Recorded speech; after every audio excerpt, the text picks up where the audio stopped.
That grinding sensation when you bend your knee, that stiffness in the morning that takes 30 minutes to ease, that aching that starts halfway through a walk and forces you to slow down or stop altogether.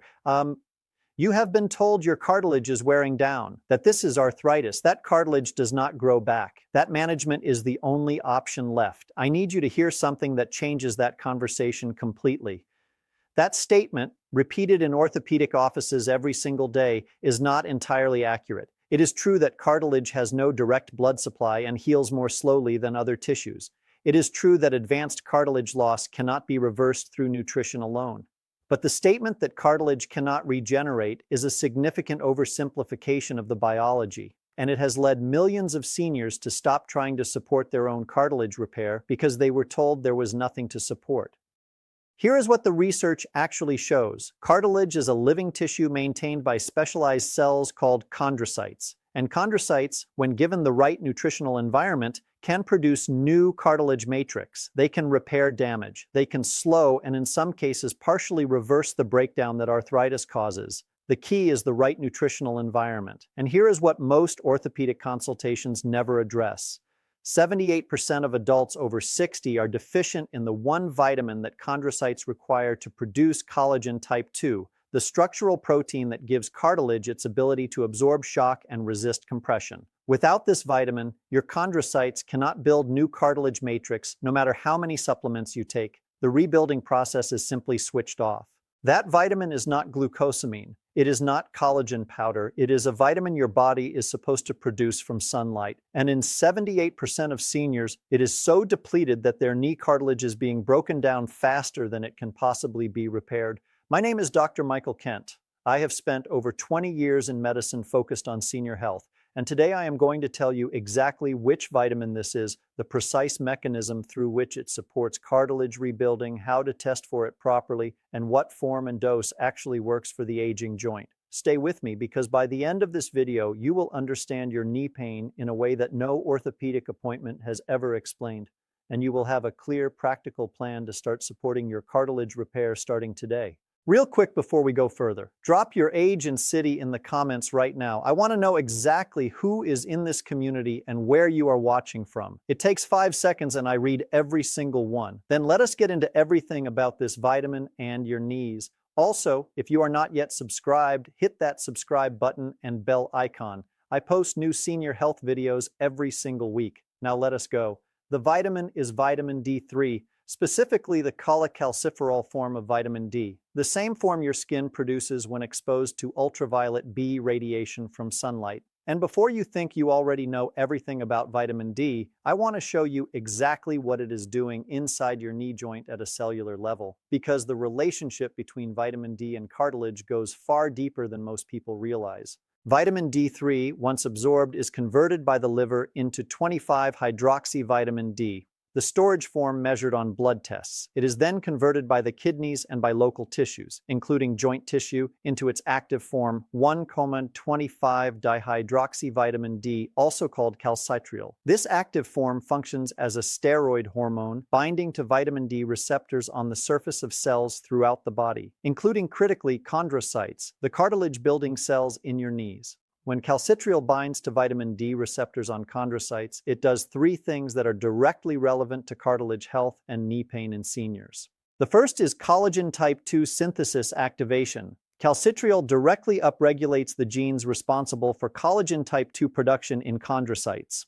Collagen type 2 is the primary structural protein in articular cartilage, the cartilage that covers the ends of your bones inside the knee joint and absorbs the shock of every step you take. Without adequate collagen type 2 synthesis, the cartilage matrix cannot be maintained or repaired. It simply thins over time. An adequate collagen type 2 synthesis requires adequate calcitriol, which requires adequate vitamin D3. A meta-analysis published in the journal Rheumatology International examined 12 studies on vitamin D levels and cartilage volume in adults with knee osteoarthritis and found a consistent, significant association between lower vitamin D levels and greater cartilage volume loss over time. The relationship was dose-dependent. The lower the vitamin D, the faster the cartilage deteriorated. And in studies where vitamin D was supplemented in deficient patients, the rate of cartilage volume loss on MRI was measurably slower. The second mechanism is matrix metalloproteinase inhibition. Matrix metalloproteinases, or MMPs, are enzymes produced by inflamed joint tissue that break down the collagen and proteoglycan components of cartilage. They are one of the primary drivers of the progressive cartilage destruction that occurs in osteoarthritis. Calcitriol directly suppresses the expression of MMP1, MMP3, and MMP13, the three MMPs most responsible for cartilage matrix degradation in the knee joint.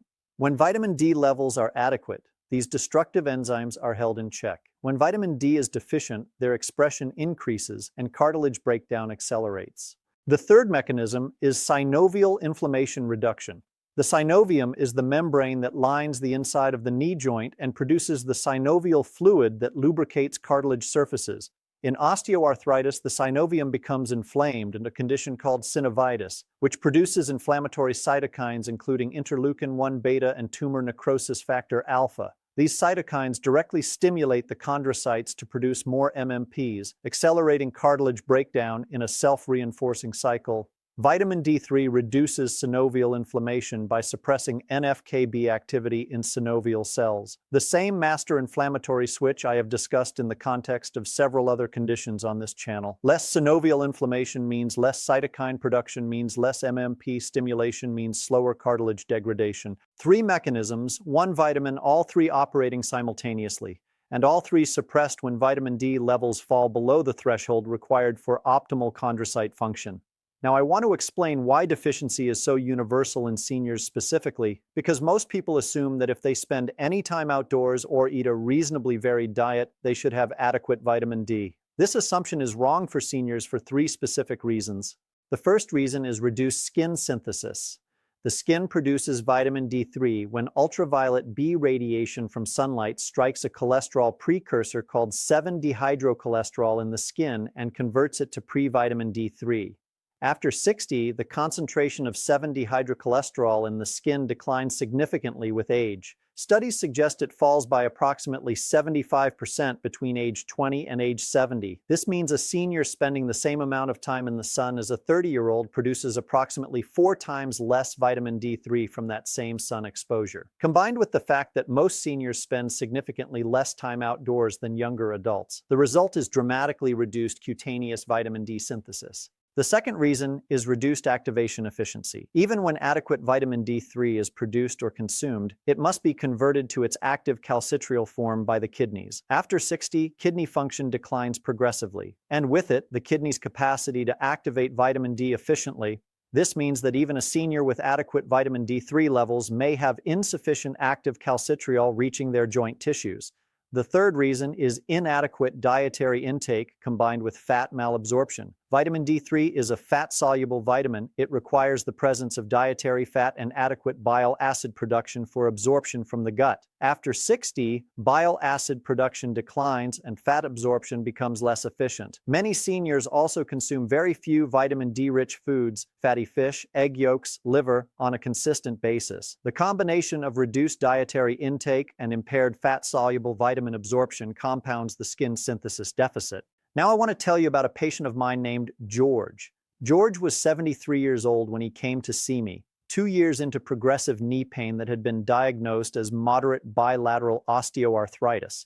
He had been through 1 course of physical therapy, had tried glucosamine and chondroitin supplements for 8 months with no meaningful benefit, and was on regular ibuprofen for pain management. His orthopedic surgeon was discussing the timeline for knee replacement. When I reviewed George's records, I noticed that in 2 years of treatment by multiple providers, nobody had ever checked his vitamin D level. His 25-hydroxy vitamin D came back at 17 nanograms per milliliter. The standard reference range marks 30 nanograms as the lower limit of sufficiency. George was not merely deficient, he was severely deficient, at a level where the research consistently shows accelerated cartilage loss, maximum MMP expression, and significant synovial inflammation. More importantly, and this is the detail that matters most, research on chondrocyte vitamin D receptor function suggests that optimal cartilage protection requires levels not just above 30, but ideally between 50 and 80 nanograms per milliliter.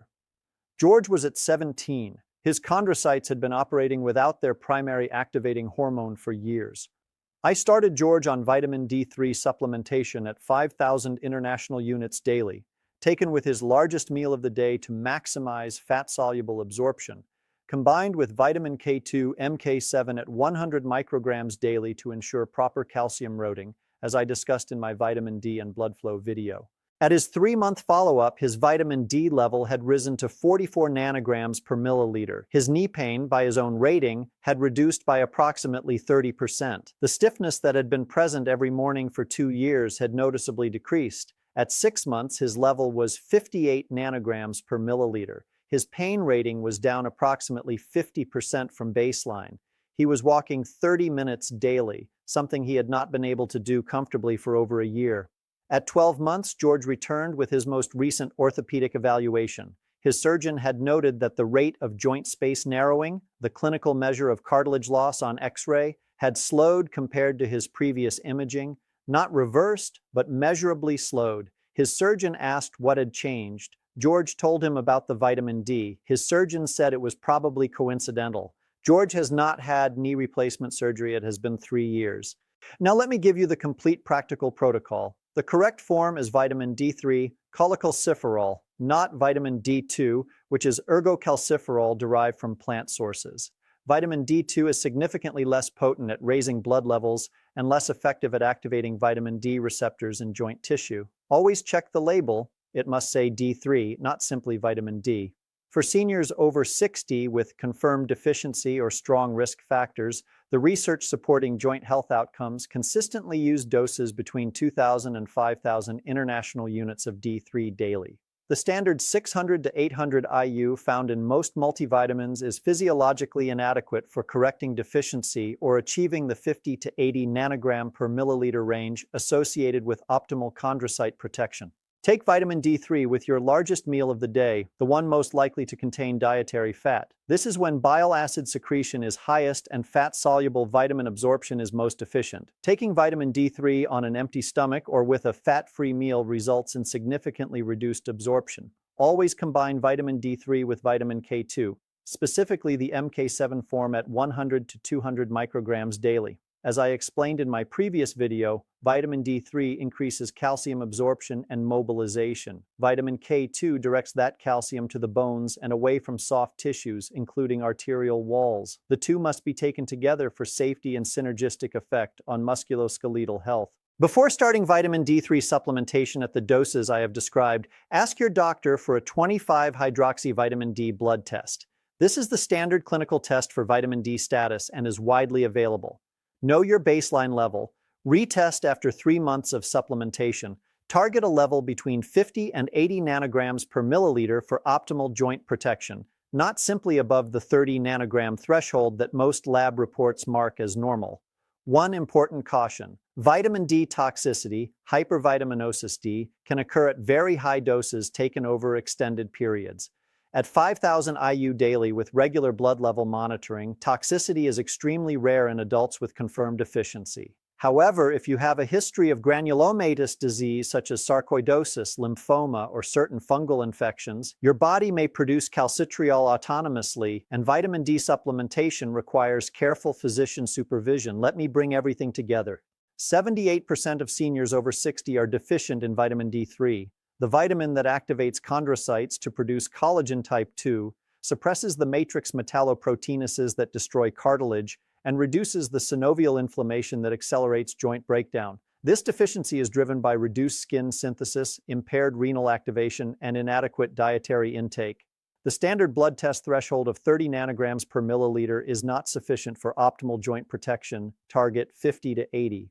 Vitamin D3 at 2,000 to 5,000 IU daily, taken with a fat-containing meal, combined with vitamin K2 MK7 at 100 micrograms daily. Monitor levels every 3 months until target range is achieved. George is still walking his 30 minutes every day. He still has osteoarthritis. He still has cartilage loss. But the rate of that loss has slowed. The pain that was organizing his entire life has become manageable, and the surgery that was being discussed has been deferred indefinitely. That is what correcting one deficiency in one vitamin achieved for a 73-year-old man with moderate bilateral knee osteoarthritis. What could it achieve for you? Before you go, 2 things. First, comment below your age and your city right now. I genuinely want to know who is watching this and where you are. I read every single comment and I will reply to as many as I can. Your comment takes 5 seconds and it means a lot to this community. Second, if this video gave you something that your doctor never explained, please share it.